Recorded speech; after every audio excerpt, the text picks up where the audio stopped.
La ecuación de calor general en coordenadas rectangulares por conducción resulta de un balance de energía del vector de flujo-calor, la energía generada y la energía que se almacena en dicho sistema. Esto es expresado de la siguiente manera: energía entrante menos energía saliente más energía generada es igual a la energía de almacenamiento, donde se tiene un ejemplo con un cubo infinitesimal que presenta un calor entrante X y sale de esta manera: Qx más diferencial de X, al igual que Qy, que sale de esta manera: Qy más diferencial de Y. Se representa en términos X, Y y Z, expresado en términos de X porque se encuentra en el eje de las X, al igual que Qy entrante y sale Qy más de Y. Qz que entra y sale Qz más diferencial de Z. El calor generado es igual a la fuente de calor por el diferencial del volumen, que esto es igual a dx por dy por dz. Esto es porque para sacar el volumen del cubo se multiplica lado por lado por lado, dx por dy por dz. De la primera ecuación mencionada ya anteriormente se obtiene la segunda, donde dice Qx menos Qx más diferencial de X más Qy menos Qy más diferencial de Y más Qz menos Qz más diferencial de Z, más la fuente de calor multiplicando al diferencial de volumen. Todo esto es igual a la densidad por el Cp multiplicando la variación de la temperatura con respecto al tiempo por dB. Aplicando la serie de Taylor tendremos que Qi más Di es igual a Qi más la variación de Qi sobre la variación de I por Di. Esta vendría siendo la ecuación número 3, donde I representa cualquiera de las variables independientes de las coordenadas, tal como se indica en las siguientes ecuaciones. Qx más diferencial de X es igual a Qx más la variación de Qx sobre la variación de X por diferencial de X. Esto se hace lo mismo, solo se cambia la variable en las siguientes ecuaciones. Continuando con estas ecuaciones, se van a sustituir estas tres en esta ecuación, que es la número 2. Una vez que se sustituyen las ecuaciones 4, 5 y 6, en la ecuación número 2 sale como resultado la ecuación número 7, que es Qx menos la variación de Qx entre la variación de X por el diferencial de X, más Qy menos variación de Qy sobre la variación de Y por el diferencial de Y, más Qz menos la variación de Qz entre la variación de Z por el diferencial de Z, más la fuente interna de calor por el diferencial del volumen, que es igual a la densidad por el Cp por la variación de la temperatura entre la variación del tiempo, más la fuente de calor interna por el diferencial de volumen. Todo esto igual a la densidad por el Cp por la variación de la temperatura con respecto al tiempo por el diferencial de volumen. Acomodando los términos se tiene Qx menos Qx más Qy menos Qy más Qz menos Qz menos la variación de Qx entre la variación de X por dx más la variación de Qy entre la variación de Y por dy más la variación de Qz sobre la variación de Z por el diferencial de Z. Todo esto igual a la densidad por el Cp por la variación de la temperatura con respecto al tiempo por el diferencial del volumen. Esta vendría siendo la ecuación número 8. Una vez eliminando estos términos,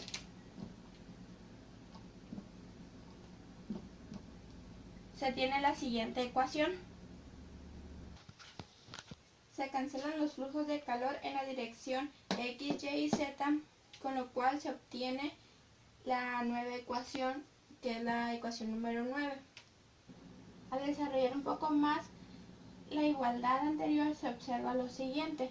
Si tiene el mismo signo negativo, se multiplica la variación entre la variación de X por QX, multiplicando el diferencial de X más la variación entre la variación de Y por QY por el diferencial de Y, más la variación entre la variación de Z por QZ por el diferencial de Z. Todo esto más la fuente de calor interna multiplicada por el diferencial de volumen, igual a la densidad por el Cp por la variación de la temperatura con respecto al tiempo por el diferencial del volumen. Ahora se debe recordar cómo se define el flujo de calor, dando que en este caso se tiene un vector de calor con coordenadas X, Y y Z, es decir, que el flujo de calor es un vector en un espacio coordenado cartesiano. Al encontrarse en un espacio rectangular, se dice que la base se define. Dicho espacio se encuentra conformada por los vectores 1, 0, 0, 0, 1, 0 y 0, 0, 1, que se denominan base canónica, planteando lo anterior el flujo de calor por medio de la ley de Fourier.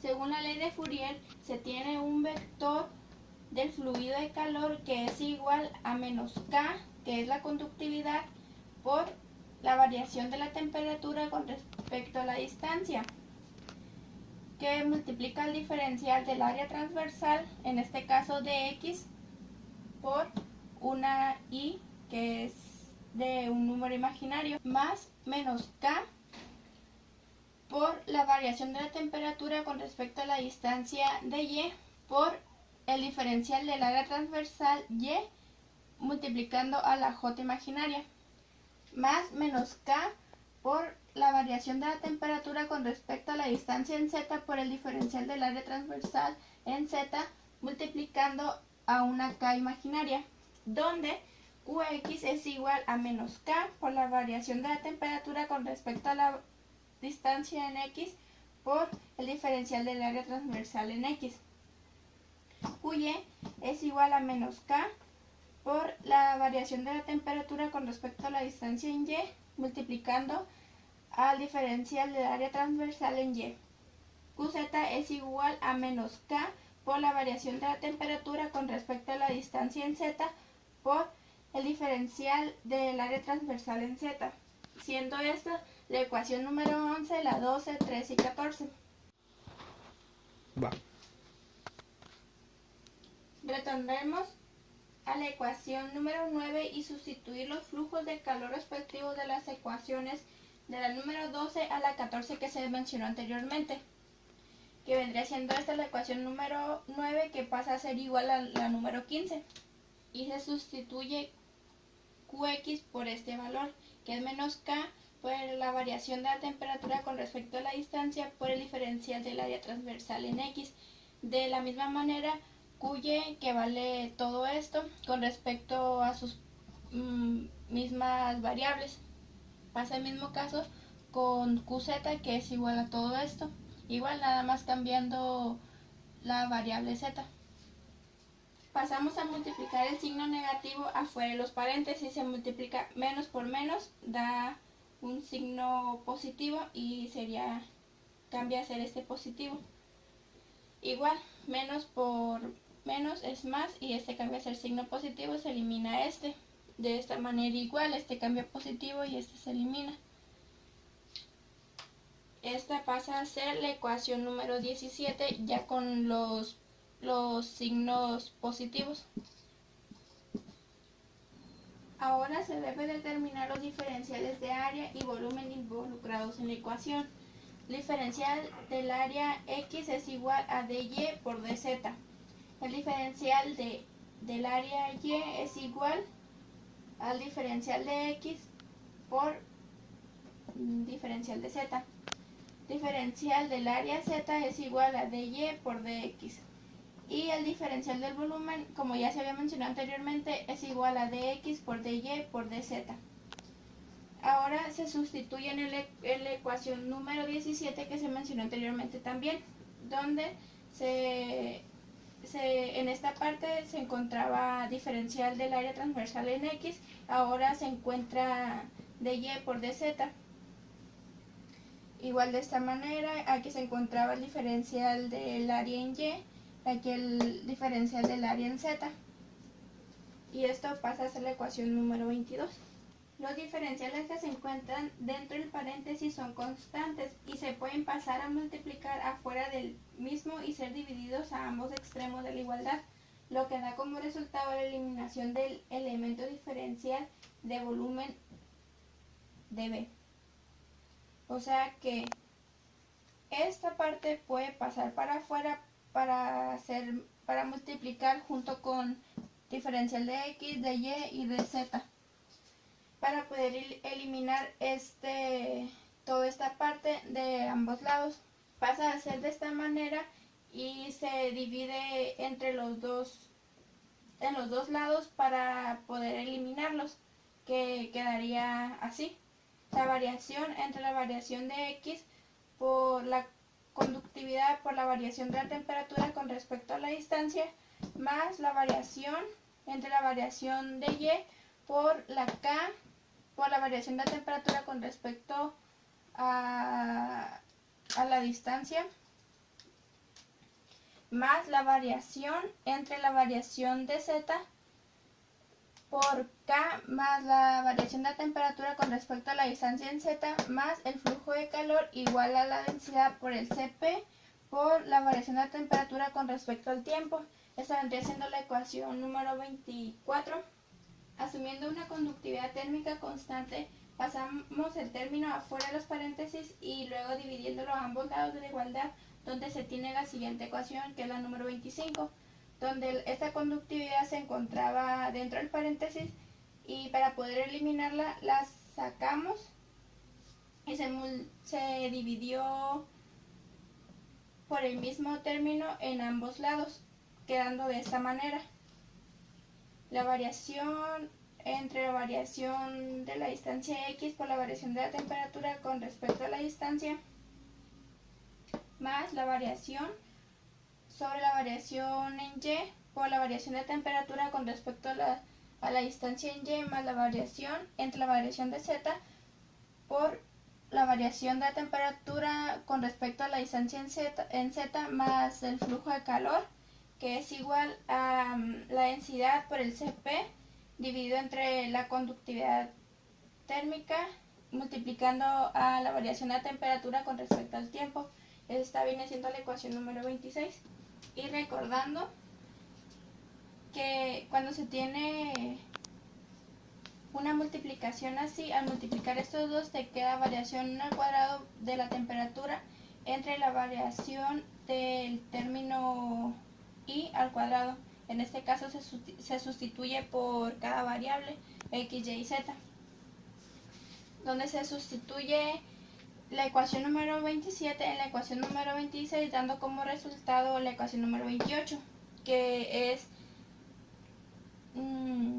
variación al cuadrado de la temperatura con respecto a la variación de la distancia en x al cuadrado, más la variación al cuadrado de la temperatura sobre la variación de y al cuadrado, más la variación al cuadrado de la temperatura sobre la variación en z al cuadrado, más el flujo de calor, es igual a la densidad por el Cp dividido entre la conductividad multiplicando por la variación de la temperatura con respecto al tiempo. El término densidad por Cp entre la conductividad es igual a 1 sobre alfa, donde alfa es la difusividad térmica, que representa la velocidad de propagación del calor en el medio sólido, que al realizar todas estas operaciones matemáticas, la expresión resultante se conoce como ecuación general de calor por conducción.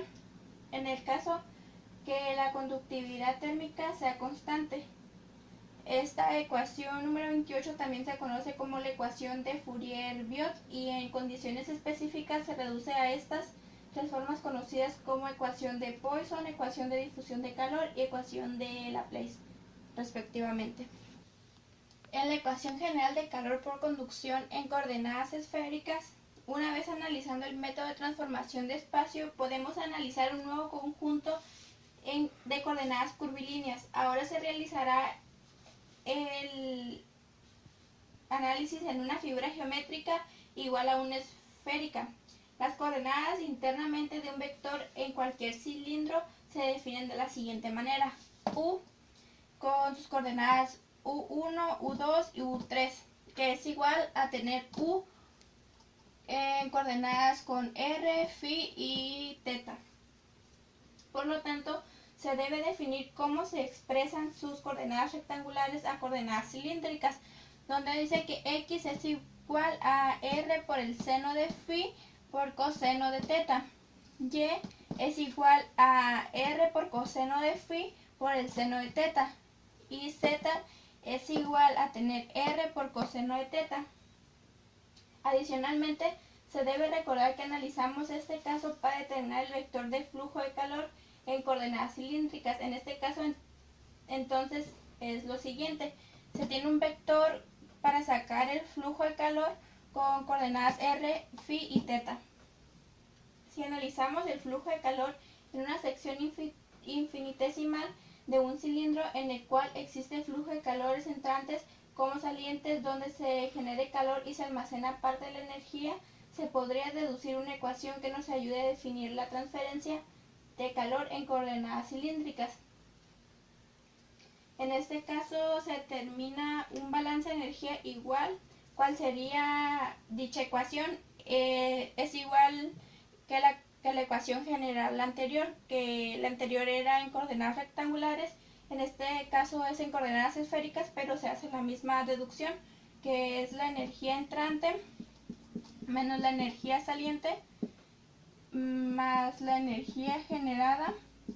Esto es igual a la energía de almacenamiento. Esta expresión es la ecuación general de calor por conducción en coordenadas esféricas, como ya se ha mencionado. Así como las coordenadas rectangulares, vamos a ver otras variaciones para ese determinado espacio curvilíneo que se presenta en tres casos. El primero es el régimen estacionario que viene siendo la ecuación de Poisson en coordenadas esféricas, que viene siendo 1 sobre R al cuadrado por la variación entre la variación de R, que multiplica a R al cuadrado por la variación de la temperatura con respecto a la distancia en R, más 1 sobre R al cuadrado que multiplica el seno de Theta al cuadrado por la variación sobre la variación de Phi. Esto multiplica igual a la variación de la temperatura con respecto a la distancia en Phi más 1 sobre el R seno de Theta, que igual multiplica la variación sobre la variación de Theta, que multiplica al seno de Theta por la variación de la temperatura con respecto a la distancia en Theta más el flujo de calor, que esto es igual a 0. En el caso número 2 existe el régimen transitorio sin generación de calor, que viene siendo la ecuación de difusión igual en coordenadas esféricas. Y esto prácticamente es lo mismo, pero aquí en vez de que sea más el flujo de calor, se multiplica por 0. Y todo esto es igual a la densidad por el Cp entre la conductividad, y todo esto multiplica a la variación de la temperatura con respecto al tiempo. En la ecuación anterior todo esto daba igual a 0 y en la número 2 es igual a recordar que esto es 1 sobre alfa. Y por último está el caso número 3, que es régimen estacionario y sin generación de calor, que es igual a la ecuación de Laplace en coordenadas esféricas. Prácticamente es lo mismo que las ecuaciones anteriores, que es 1 sobre R al cuadrado por la variación entre la variación de R por la R al cuadrado, que multiplica la variación de la temperatura con respecto a la distancia en R más 1 sobre R al cuadrado por el seno de teta al cuadrado, que multiplica la variación sobre la variación de phi más 1 sobre R seno de teta, multiplicando a la variación sobre la variación de teta, que multiplica al seno de teta por la variación de la temperatura con respecto a la variación de teta. Todo esto pues es igual a 0.